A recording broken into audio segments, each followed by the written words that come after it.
చూసారా మన తెలుగు సత్తా? మరొక్కసారి చూడండి. ఈ మంగళవారం మార్చి 12వ తారీఖు ఆంధ్రప్రదేశ్ హైకోర్టులో ఎంత మంచి ఆర్డర్, చరిత్రలో ఎవరు ఎక్కడ సంపాదించిన ఆర్డర్. ఎలక్షన్ కమిషన్ కి మన ఆంధ్రప్రదేశ్ హైకోర్టు నేను వాదించగానే ఆర్డర్ చేశారు. ఏమని? మేలో ఎలక్షన్ జరపండి. ఇదిగోండి ఫస్ట్ ప్రేయర్, మరోసారి మీరు చూడండి. అందరూ అక్కడ ఫస్ట్ ప్రేయర్, మేలో ఎలక్షన్ జరపండి, కౌంటింగ్ వెంటనే చెయ్యండి. గత 3 ఎలక్షన్లు మీరు చూడండి, 10 ఎలక్షన్లు చూడండి. ఏప్రిల్లో ఎలక్షన్, 35-40 రోజుల తర్వాత కౌంటింగ్. ఇది ఎవ్వరు సాధించలేరు అని సీనియర్ లాయర్లు, ఈవెన్ నాకు తెలిసిన జడ్జిలు కూడా చెప్పారు.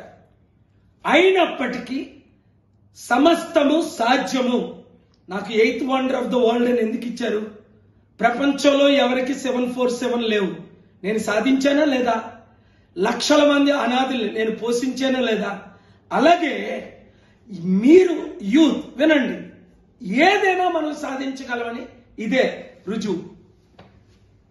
ఏప్రిల్లో ఎలక్షన్ పెడతామని పట్టుపట్టాను. నేను మేలో ఎలక్షన్ పెట్టమని పట్టుపట్టాను. ఎవరు గెలిచాం? మనం గెలిచాం. ఎవరి మీద? మోదీ గవర్నమెంట్ మీద, ఎలక్షన్ కమిషన్ మీద. కనుక మిత్రులారా, జస్టిస్ నరేంద్ర గారు బ్లెస్ చేయండి విజయ్ గారిని. కోర్టు 17 వారు ఇంత మంచి ఆర్డర్ ఇచ్చి ఎలక్షన్ కమిషనర్ కి, అలాగే ఇంకా మీడియా ప్రకటించట్లేదు. మీడియా మిత్రులందరూ మన తెలుగు సత్తా. అదే టైంలో స్టీల్ ప్లాంట్ గురించి ఆర్డర్ వచ్చింది. ఎప్పుడు వచ్చింది? గురువారం మార్చి 14. ఏమని వచ్చింది? స్టీల్ ప్లాంట్ 8 లక్షల కోట్లది 8,000 కోట్లకి ఎందుకు అమ్ముతున్నారు? కనుక స్టీల్ ప్లాంట్ అమ్ముకుంటే నేను ఒక్కడే ఆపాను. ఎలక్షన్ ఏప్రిల్లో జరగకుంటే నేను ఒక్కడే ఆపాను. అది కేవలం దేవుని కృప, మీ ప్రార్థనలు, మీ సహకారం. కనుక మీడియా మిత్రులారా, ఇప్పుడు ప్రజాశాంతి పార్టీని గెలిపించుకోవాలి. 7569441275 అన్ని పార్టీలో ఉన్నవారు ప్రజాశాంతి పార్టీలో చేరుకోండి. ఎమ్మెల్యే ఎంపీలుగా కంటెస్ట్ చేయండి.